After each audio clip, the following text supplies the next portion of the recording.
जय श्री राम दोस्तों, कैसे हो आप सब। मुझे उम्मीद है कि आप लोग बहुत ही अच्छे होंगे, मस्त होंगे, स्वस्थ होंगे। दोस्तों आज की क्लास में बात करेंगे class 10th physics chapter number 2। और ये चैप्टर बहुत ही खास है, इंपॉर्टेंट है। पहला चैप्टर और दूसरा चैप्टर बहुत ही इंपॉर्टेंट रहता है, क्योंकि इससे सवाल बहुत बार एग्जाम में पूछा जाता है। अगर आप लोग ये चैप्टर नहीं पढ़ते हैं फिजिक्स के अंदर तो मानो कि आप लोग 10th में है ही नहीं। ठीक है, तो आज हम लोग सीखेंगे प्रकाश का अपवर्तन क्या है। ठीक है, तो पूरा इस वीडियो में सिर्फ यही बात करेंगे, प्रकाश का अपवर्तन चैप्टर 2। और फिजिक्स को हम सिखावेंगे, रटावेंगे नहीं। ठीक है, तो देखिए यहाँ पे सबसे पहले अपवर्तन है क्या। तो अपवर्तन एक प्रकार की घटना है। का चीज़ है? तो घटना है, जिसमें आप लोग को पढ़ना है। ठीक है, ये घटना क्या करता है? तो ये घटना का इसका काम है कि प्रकाश को मोड़ना। ठीक है, प्रकाश की किरणों को मोड़ देना ही प्रकाश का अपवर्तन कहलाता है। यानी कि एक माध्यम से दूसरे माध्यम में जब प्रकाश जाता है, ठीक है, तो सबसे पहले हम यहाँ पे माध्यम समझेंगे कि माध्यम होता क्या है। देखिए माध्यम जो होता है, ठीक है, माध्यम कहने का मतलब कि जिस अवस्था में हम हैं, ठीक है, अभी हम कहाँ हैं तो रूम में हैं, तो ये होता है हमारा रूम का माध्यम। लेकिन रूम में भी कहाँ है? हवा में।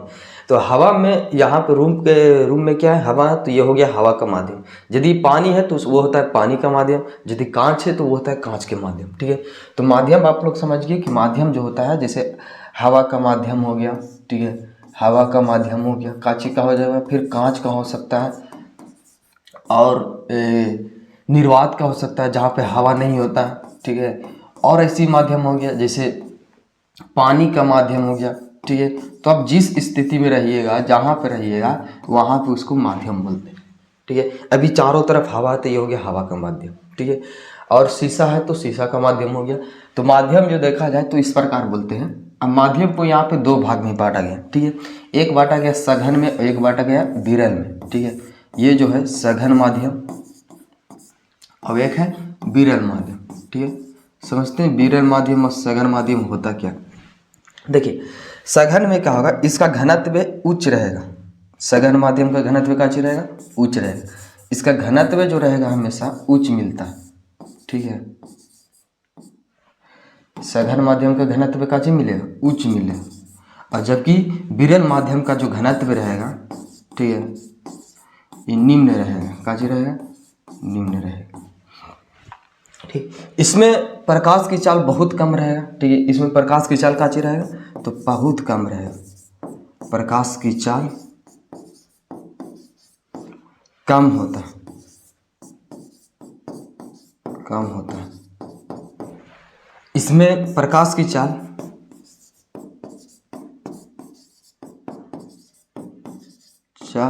अधिक होता है। ठीक है, तो आप लोग समझिए सघन माध्यम और विरल माध्यम। माध्यम होता क्या है ऐसे समझिए। जैसे ये हमारा हवा, यहाँ पे मान के चलो हवा, इसमें इतना हवा भरा है, तो ये हो गया हवा का माध्यम। ठीक है, मान के चलो इसमें पानी रहता। ठीक है, अगर एक और आप लोग को बता दे, जैसे कि ये हमारा, इसमें हम पानी भर देते हैं। काची भर देते हैं? पानी। तो ये हो गया पानी का माध्यम। ठीक है, पानी का माध्यम हो गया। और बाहर काची है? हवा।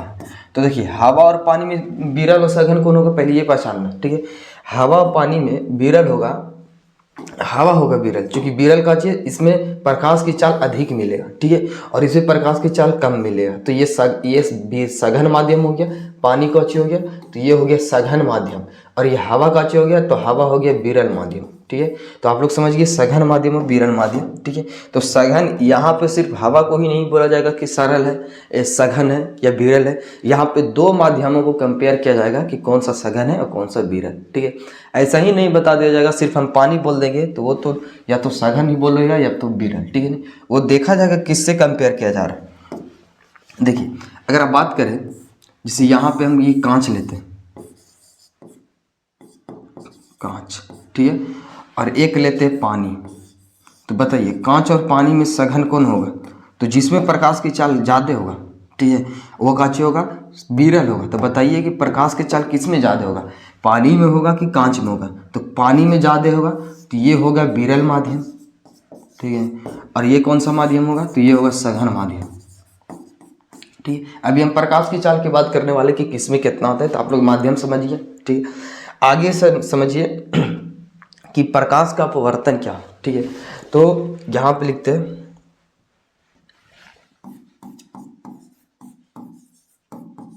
प्रकाश का अपवर्तन। ठीक है, प्रकाश का अपवर्तन बताएं कि प्रकाश का अपवर्तन एक घटना है तो क्या करता है जी, तो प्रकाश के मोड़ता है, प्रकाश की किरणों को मोड़ता है। ठीक है, तो इसमें देखें प्रकाश को एक माध्यम से दूसरे माध्यम में मुड़कर जाना ही काजी कहलाता है, प्रकाश का अपवर्तन कहलाता है। ठीक है, यहाँ पे लिखना है कि प्रकाश को एक माध्यम से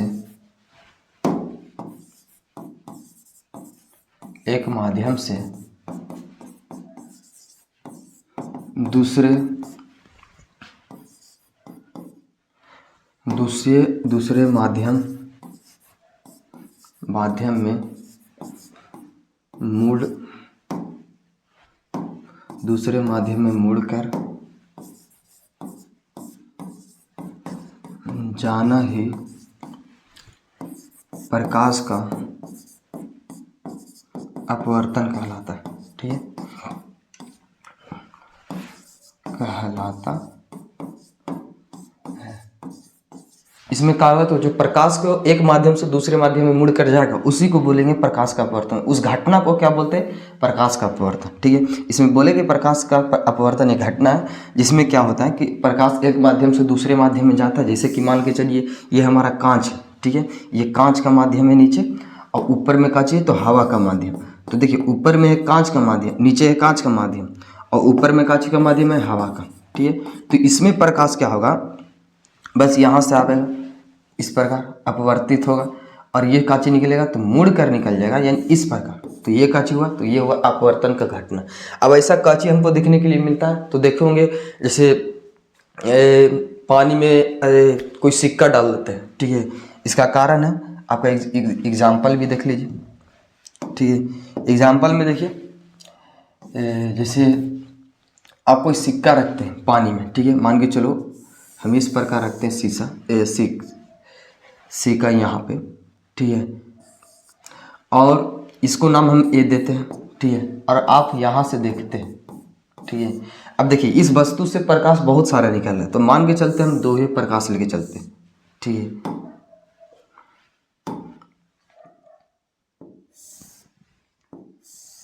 इस प्रकार। ठीक है, अभी का हो रहा है, तो अभी यहाँ पे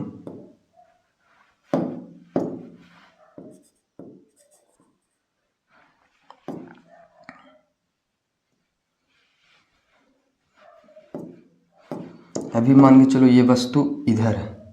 ठीक है, ये सिक्का जो है यहाँ पे रखा हुआ है, ये नहीं दिख रहा, लेकिन जैसे ही हम इसमें पानी भरते हैं इस प्रकार। ठीक है,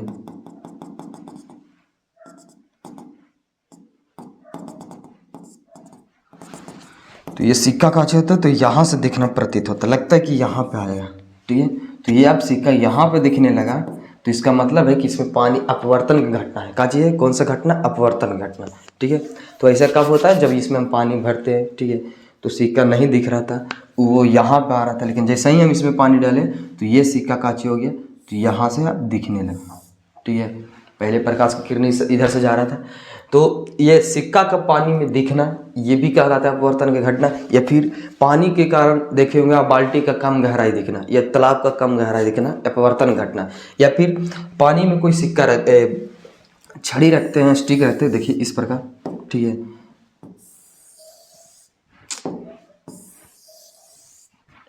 ये है, इसमें क्या करते हैं, एक पेंसिल रखते हैं। ठीक है,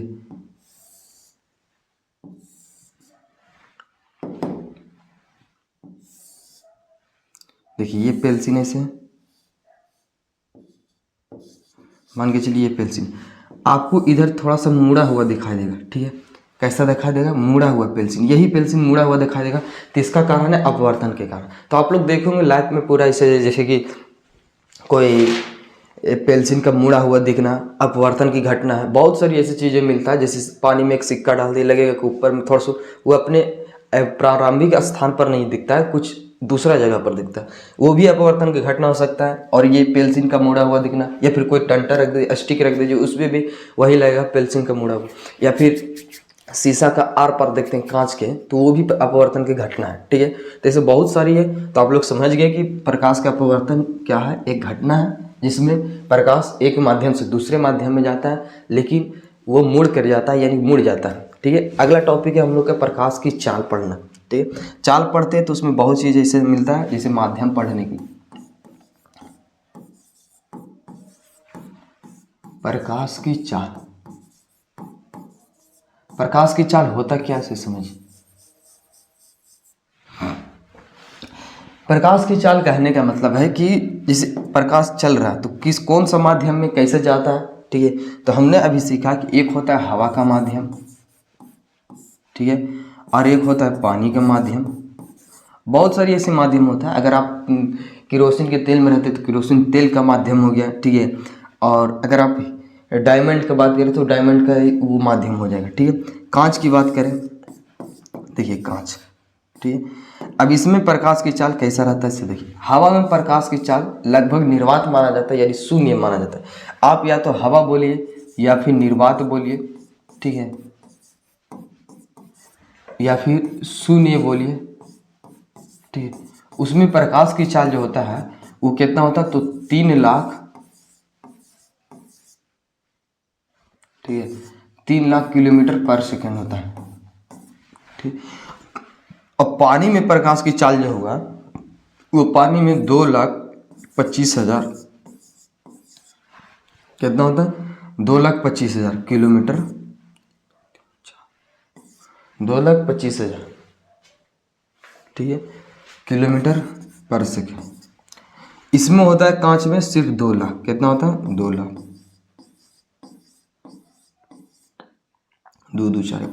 2 लाख किलोमीटर पर सेकंड।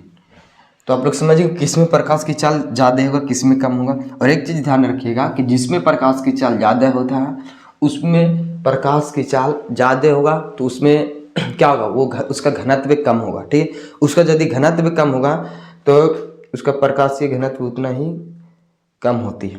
मतलब कि जिसमें प्रकाश की चाल ज़्यादा है उसका घनत्व का रहेगा, कम रहेगा। जैसे इसमें प्रकाश की चाल ज़्यादा है तो हवा का घनत्व का रहेगा, इसका घनत्व जो रहेगा, ठीक है, इसका घनत्व कम रहेगा। ठीक है, तो याद रखें जिसमें प्रकाश की चाल ज़्यादा रहता है उसका घनत्व तो नहीं ज़्यादा रहता है। तो बताइए, तो ये कांच में प्रकाश की चाल कम है, ठीक है, तो इसका घनत्व उच्च है। तो प्रकाश की चाल कम है, इसका मतलब इसमें घनत्व, इसमें ज़्यादा अपवर्तित होगा। ठीक है, अच्छा किसमें ज़्यादा अपवर्तित होगा प्रकाश, किसमें होगा, तो ज़्यादा कारण है कि देखिए इसमें प्रकाश की चाल ज़्यादा कम है तो इसमें सबसे ज़्यादा प्रकाश मुड़ेगा। इसमें थोड़ा सा कम है तो इसमें थोड़ा सा मुड़ेगा, इसमें कम है तो नहीं के बराबर मुड़ता है। ठीक है, देखिए अब ये दोनों में सघन और विरल पहचानना है। तो जिसमें प्रकाश की चाल कम होता है वो दोनों के कंपेयर किया, जैसे ये दोनों को कंपेयर करेंगे तो इसमें आ जाता है पानी, आ जाएगा विरल, और कांच आ जाएगा शीशा। ठीक है, अगर आप ये दोनों को करते हैं तो देखिए फिर पानी आ गया सघन और हवा आ गया विरल। तो देखा जाता है कि आप किससे कंपेयर कर रहे हो, उसी के हिसाब से सघन और विरल पहचाना जाता है। ठीक है, आप लोग पढ़ लिए। अब हम लोग सीखते हैं प्रकाश के अपवर्तन की व्याख्या। ठीक है, जिसमें बहुत सारी चीज पढ़ना। प्रकाश के अपवर्तन की व्याख्या,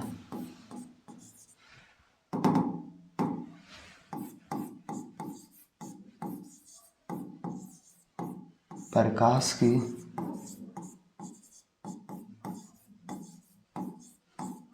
अपवर्तन की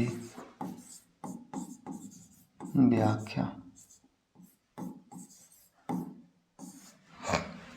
देखिए प्रकाश के अपवर्तन की व्याख्या क्या समझना है, तो सबसे पहले हम समझते हैं कि माध्यम, दो माध्यम लेंगे, एक कांच और एक हवा का।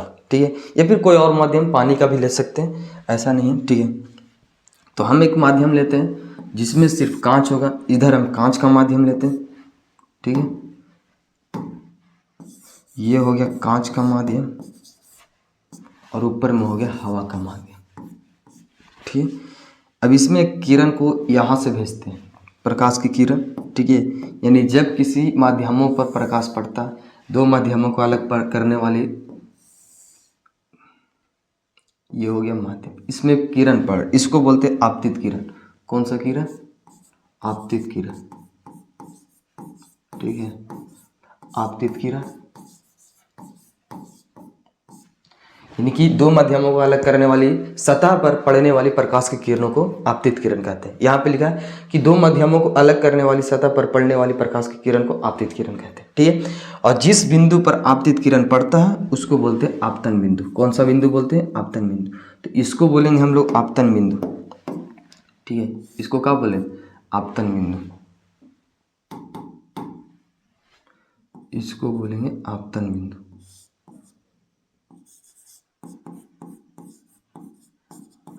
आपतन बिंदु, ठीक है। अब इसमें आपतन बिंदु पर जो खींचा गया लंब है, यानी कि ये जो 90 डिग्री का हम लोग खींचते हैं यहाँ पे, इसको बोलते हैं अभिलंब। क्या बोलते हैं? अभिलंब, ठीक है। अब देखिए प्रकाश की किरण क्या होगा कि एक माध्यम से दूसरे माध्यम में मुड़कर जा रहा है, ठीक है। यहाँ से क्या होगा? ये देखिए हवा से कांच में जा रहा है, तो हवा कांची हो गया, हवा हो गया विरल माध्यम। हवा कौन सा माध्यम हो गया? विरल माध्यम, ठीक है। आप लिख सकते हो यहाँ पे कि हवा एक विरल माध्यम है,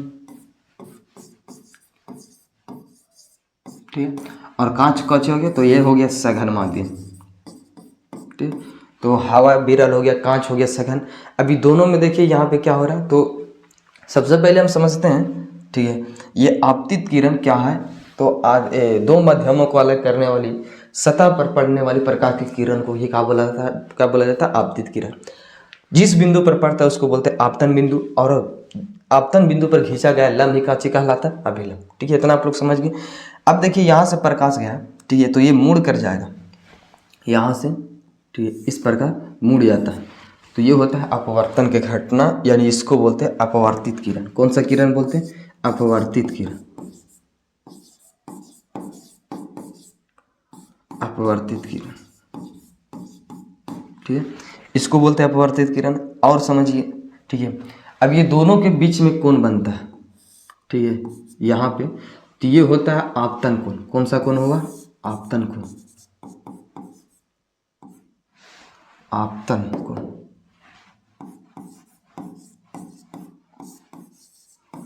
आपतन कोण। और इसमें हुआ अपवर्तन कोण, ठीक है, अपवर्तन, अपवर्तन कोण हो गया, ठीक है। तो ये हो गया आपतन कोण, एक हो गया अपवर्तन कोण। इसमें दोनों का मान,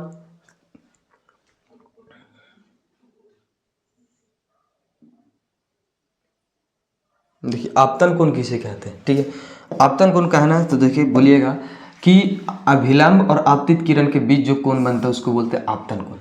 अपवर्तित किरण और अभिलंब के बीच जो बनता है कोण उसको बोलते हैं अपवर्तन कोण, ठीक है। तो आप लोग समझिए, आपतन कोण को आई से लिख सकते हो, ठीक है, अपवर्तन कोण को आर से लिख सकते हो, चलेगा, ठीक है। रिफ्रैक्शन, इसको बोलते हैं रिफ्रैक्शन, ठीक है। तो अपवर्तन कोण को आर से और आपतन कोण को आई से लिख सकते हो। तो ये था जिसमें आप लोग एक एक टॉपिक को समझिए, ठीक है। सबसे पहले इसमें हम लोग क्या पढ़े? आपतित किरण। पहले इसको सीख लीजिए, आपतित किरण होता क्या है, इसका डिफिनेशन भी पूछ सकता है, ठीक है। तो देखिए आपतित किरण किसे कहते हैं, ठीक है। सबसे पहले पहला पॉइंट है आपतित किरण, ठीक है।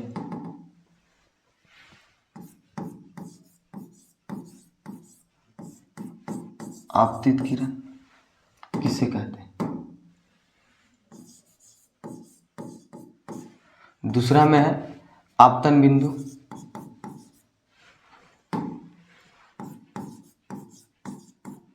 आपतन बिंदु, ठीक है। तीसरा में है अभिलंब, किसे कहते हैं? चौथा में क्या है? तो वो चौथा में हमारा है अपवर्तित किरण, ठीक है, अपवर्तित किरण। पंचम में क्या बोल सकते हो? तो आपतन कोण भी बोल सकते हो, आपतन कोण, ठीक है। छठा में अपवर्तन कोण, अपवर्तन कोण, ठीक है। तो ये 6 टॉपिक है जिसमें आप लोग की इसकी व्याख्या के बारे में पढ़ना है। सबसे पहले आपतित किरण, तो दो माध्यमों को अलग करने वाली किरण की सतह पर जो पड़ता है उसी को बोलते हैं आपतन कोण। आपतित किरण। अब आता है कि आपतित किरण तो हो गया। अब देखिए इसमें क्या आता है आपतन बिंदु, तो जिस बिंदु पर आपतित किरण पड़ता है उसी को बोलते हैं आपतन बिंदु। ठीक है, अब आता है अभिलंब। अभिलंब किसे कहते हैं, तो आपतन बिंदु पर खींचा गया लंब को ही अभिलंब बोला जाता है। उसके बाद अपवर्तित किरण किसे कहते हैं, तो जब प्रकाश एक माध्यम से दूसरे माध्यम मुड़कर जाती हुई किरण को ही काची बोलते हैं अपवर्तित किरण। ठीक है, यानी एक माध्यम से दूसरे माध्यम में, जैसे यहाँ से एक माध्यम से दूसरे माध्यम में आया किरण, उसी को बोलते हैं अपवर्तित किरण। ठीक है, आप लोग समझ गए। उसके बाद आपतन कोण। आपतन कोण किसे कहते हैं, तो आपतित किरण और अभिलंब के बीच का जो कोण बनता है उसी को बोलते हैं आपतन कोण। ठीक है, अपवर्तित कोण किसे कहते हैं, तो अपवर्तित किरण और आपतन कोण अभिलंब के बीच जो कोण बनेगा उसी को बोलते हैं अपवर्तन कोण। ठीक है, तो आप लोग समझिए। उसके बाद है अगला टॉपिक, जैसे कि आप लोग इसमें समझते हैं। ठीक है, अगर इसको और थोड़ा सा बढ़ा दें यहाँ से, जैसे मान के चलो अभी हमने सीखा आपतन कोण। ठीक है, दो माध्यमों को अलग करने वाली सतह पर जो किरण पड़ता है, जैसे ये हमारा कांच हो गया, एक हो गया हवा, ये हो गया कांच का माध्यम। ठीक है, और ये हो गया हवा का माध्यम। कांच जो होगा वो होगा हवा और कांच की कंपेयर कर रहे हैं, तो ये हो जाएगा सघन माध्यम। ठीक है, और हवा हो जाएगा विरल माध्यम। समझिए थोड़ा सा। ठीक है, देखिए इसमें एक किरण लेते हैं, ये होता है आपतित किरण। ठीक है, ये किरण कौन सा किरण होता है, आपतित किरण। जैसे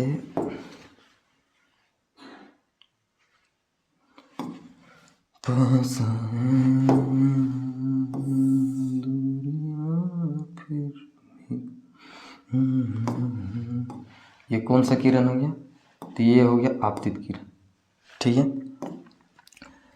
ये हुआ आपतित किरण, और जिस बिंदु पर पड़ता है उसको बोलते हैं अभिलंब, आपतित बिंदु। ठीक है, इसको थोड़ा सा और मोड़ दीजिए ताकि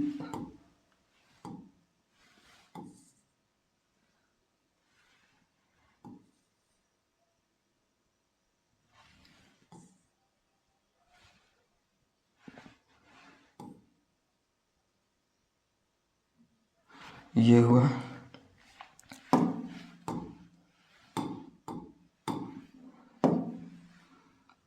आपतित किरण। ठीक है, ये जाना चाहता है कैसे, ये चल जाएगा ऐसे, मतलब कि यहाँ से ये सीधे निकल जाए। ठीक है,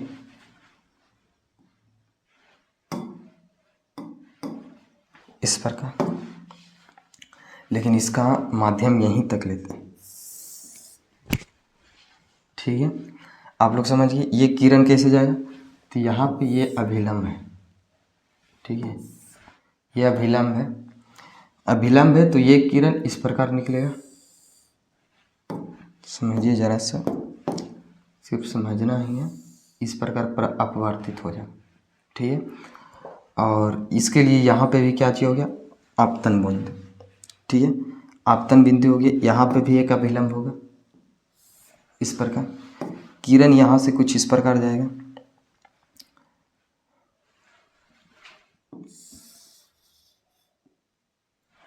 ऐसे जाता है। ठीक है, आप लोग समझ रहे हैं।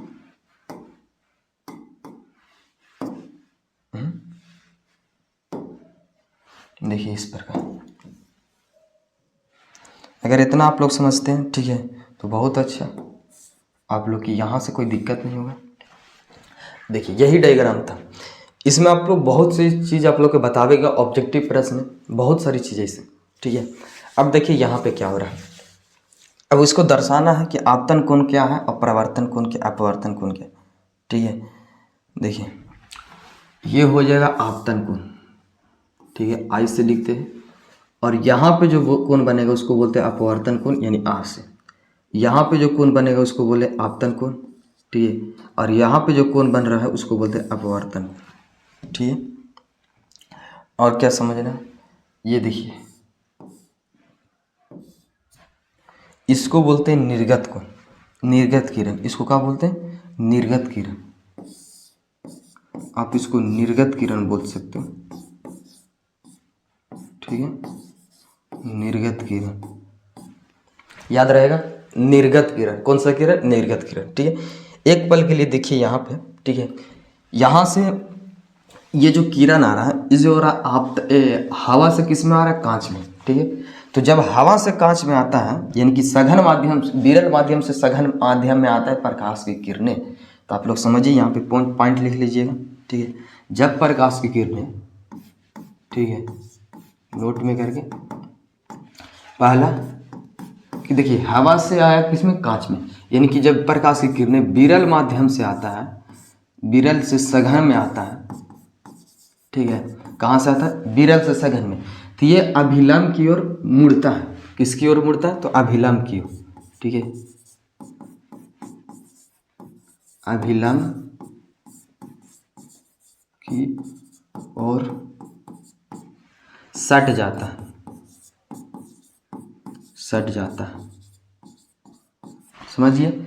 जब ये प्रकाश की किरणें सघन माध्यम, विरल माध्यम से सघन माध्यम में आता है, तो ये क्या होता है, अभिलंब की ओर सट जाता है। अच्छा, उसी प्रकार उल्टा कि जब ये कांच का ये जो देखिए, ठीक है, यहाँ पे देख सकते हैं, ये है हवा, हवा से गया किसमें, कांच में, तो ये अभिलंब की ओर सट गया, ठीक है, अपवर्तन के बाद। और फिर यहाँ से हवा से जब कांच से जब निकला हवा की ओर, ठीक है, ये नीचे भी तो हवा है, तो ये हो जाएगा हवा, यानी कि विरल माध्यम, ठीक है, ये कौन सा माध्यम हो गया, विरल माध्यम। तो देखिए प्रकाश की किरणें जब ये कांच से हवा में जाता है, यानी विरल माध्यम में जाता है सघन माध्यम से, तो ये अभिलंब से दूर हट जाता है।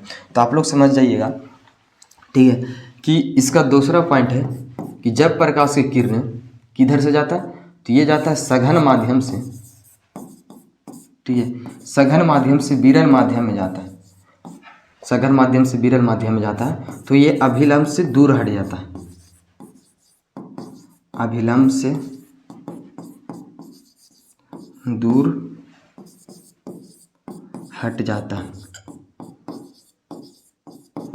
तो आप लोग समझिए कि जब प्रकाश की किरणें सघन माध्यम से विरल माध्यम में जाता है, उसी को बोलते हैं, काजी बोलते हैं, तो ये दूर हट जाता है, ठीक है।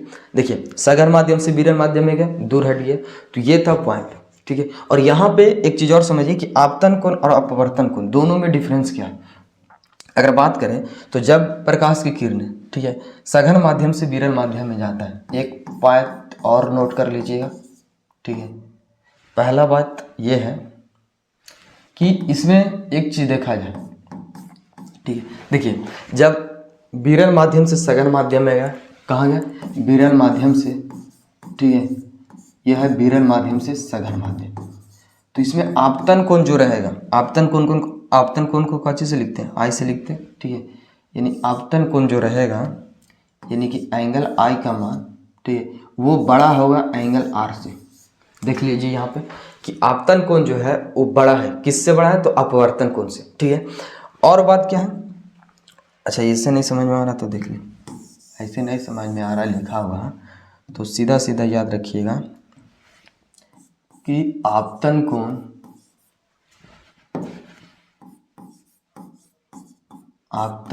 जो रहेगा वो बड़ा होगा अपवर्तन कोण से, ठीक है। दूसरा है कि जब प्रकाश की किरणें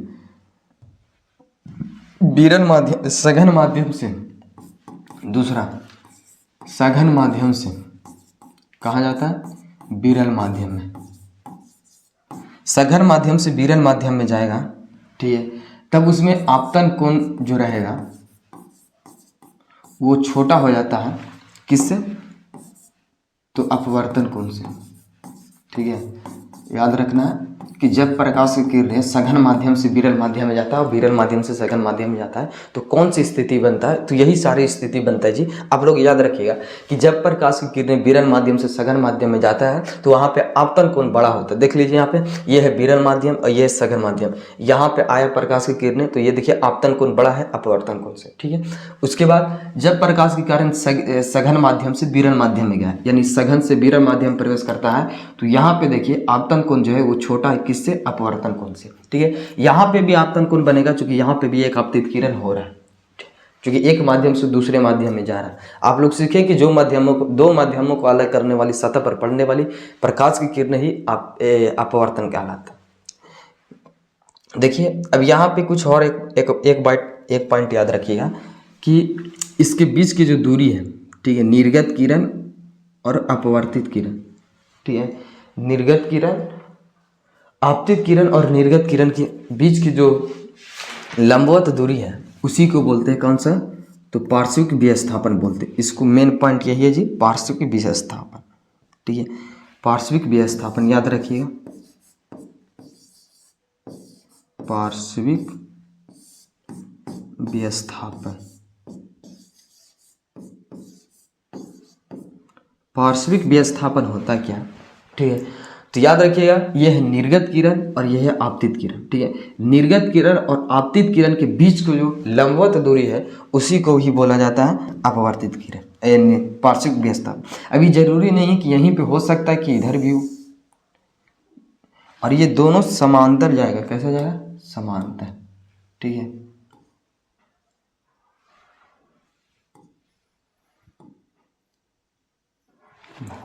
यहाँ पे भी पार्श्विक विस्थापन हो सकता है, देखिए यहाँ पे, ठीक है। तो अब जहाँ पे जब नापिए आपतित किरण और आपतित किरण और निर्गत किरण के बीच की जो लंबवत दूरी होगा उसी को बोलते हैं पार्श्विक विस्थापन। अब देखिए ये पार्श्विक विस्थापन किस पर निर्भर करेगा, ठीक है, तो अगर इसका मान बढ़ाना है, पार्श्विक विस्थापन की दूरी बढ़ाना है, तो आप इसकी चौड़ाई बढ़ा दीजिए, ये भी हो सकता है, ठीक है, या फिर क्या कीजिए तो आपतन कोण की बढ़ा दीजिए, तभी बढ़ जाएगा, ठीक है। तो होता है पार्श्विक विस्थापन किसे कहते हैं, ठीक है। तो देखिए पार्श्विक विस्थापन सिल्ली सतह की चौड़ाई देखने पर भी पिन को, अगर किरण की बात करें परावर्तित किरण का सिल्ली, ठीक है, अगर सिल्ली का चौड़ाई अधिक कर दे तो पार्श्विक विस्थापन भी कैसे रहेगा, अधिक रहेगा, ठीक है। पार्श्विक विस्थापन का मान आपतन कोण पर बढ़ने पर भी होता है। यदि आपतन कोण का मान बढ़ाते हैं, जैसे जैसे बढ़ाइएगा वैसे वैसे पार्श्विक विस्थापन की दूरी भी क्या होगा, तो बढ़ता जाएगा। तो ये पार्श्विक विस्थापन दो चीज़ पर निर्भर करता है, एक सिल्ली की चौड़ाई पे, यानी कि माध्यम की चौड़ाई आप ज़्यादा लीजिएगा शीशा की चौड़ाई, तो ये पार्श्विक विस्थापन भी ज़्यादा होगा। दूसरा ये आपतन कोण पर निर्भर करेगा, आपतन कोण के मान बढ़ाना है तो ये भी बढ़ेगा, ठीक है। उसके बाद हम लोग को पढ़ना अपवर्तनांक किसे कहते हैं, ठीक है। अपवर्तनांक किसे कहते हैं, तो सीधा सीधा सब समझ रहे हैं कि अपवर्तनांक है क्या, ठीक है। तो ये अपवर्तनांक ये क्या करता है, तो ये सीधा सीधा समझना है कि अपवर्तनांक यानी किसी माध्यम की, ये बताता है कि किसमें प्रकाश की चाल सबसे कम हो सकता है, ये बताता है किसमें प्रकाश की चाल सबसे कम होता है, यही अपवर्तनांक बताता है। और जिसमें प्रकाश के अपवर्तनांक सबसे ज़्यादा होगा इसका मतलब है कि उसमें प्रकाश की चाल कम होगा। तो अपवर्तनांक क्या बताता है कि किसमें सबसे कम प्रकाश की चाल हो सकता है।